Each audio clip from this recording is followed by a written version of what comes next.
Let me talk a little bit to key technologies. The 4 key technologies that will create the largest markets and industries in the 21st century certainly will be information technology, networks, certainly the next generation of the internet, certainly pervasive mobility, always on, everywhere, the integration of chips to systems to networks, beyond computers, but certainly what's next for Web 3.0 and beyond. Certainly what's next for life sciences, the largest marketplace will that be the health enhancement marketplace.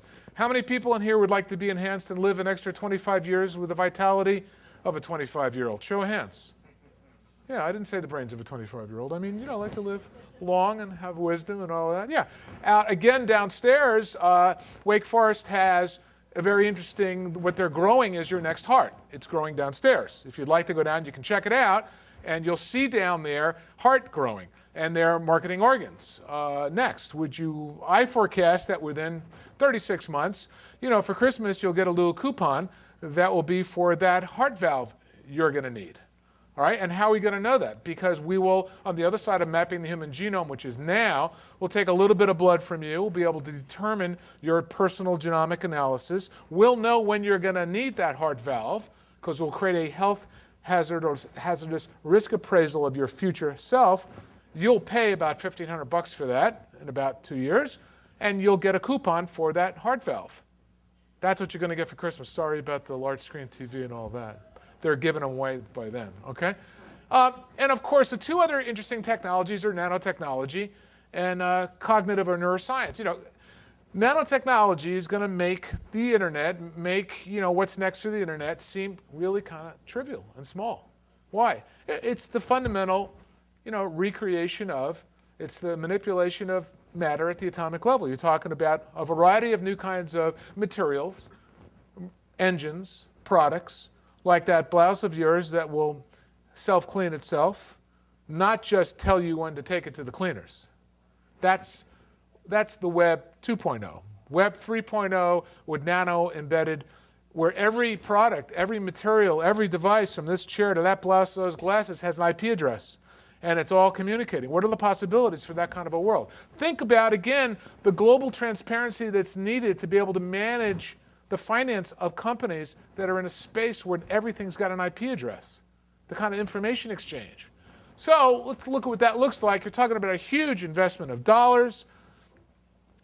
The next, what I call the clickstream consumer, we're finishing a report on this, where you can buy and sell. Think about how dumb this room is, for instance, right? Look around. Anybody checking their email on the wall over here? Well, there's 2 technologies being developed, echolocation to be able to do this right now. Anybody pulling up the internet, checking out on the iris scan right here, the Hitachi new Mu chip. We could have been using that downstairs for that, right? That's today about this big. Tomorrow that Mu chip will be at the nanoscale, 100,000 times smaller than a tip of a human hair. And don't tell me you don't want it. How many body piercings do we have in here? Thank you. Thank you for raising your hand. Appreciate that. How long before you have a body piercing? I mean, I could embed about 10 applications in whatever body piercing you have right now, with or without a body piercing, by the way. But that'll come, and it'll be in Wired magazine. You'll see it on the front cover, right? And it'll be a Hitachi Mu chip. So again, this notion of this managing and predicting desire in this clickstream universe where everything is online all the time and aware. You have complete context awareness of objects. They're aware, context aware of you. They're mobile. You're talking about 2 billion people plus 90% of those devices are certainly mobile. Let's see what it looks like. Volume up just a little bit. Okay. So, what do you think of the amendments? That's great, Sid. Yeah, that's brilliant. Well, have a good flight. Bye then. Agents, please. Secretary. How can I help, Marjorie? Can you arrange for myself, Ronald, and Bernard to see Swan Lake? I'll just check with our agendas. I've booked tickets for Wednesday at the Apollo. Ronald will pick you up at 7.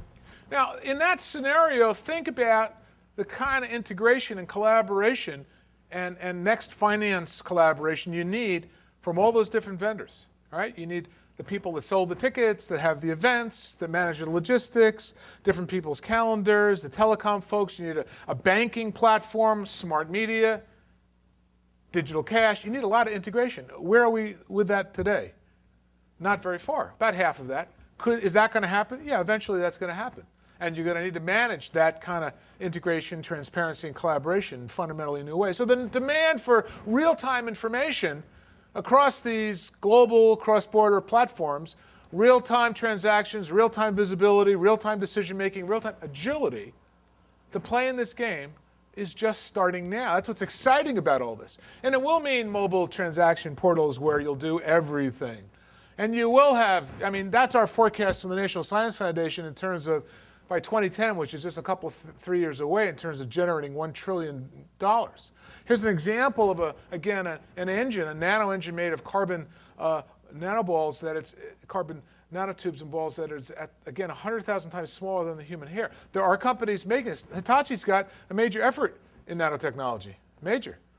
And again, it takes, when you think about this, you got to consider these are the engines and brains and infrastructure of the next generation of the workforce.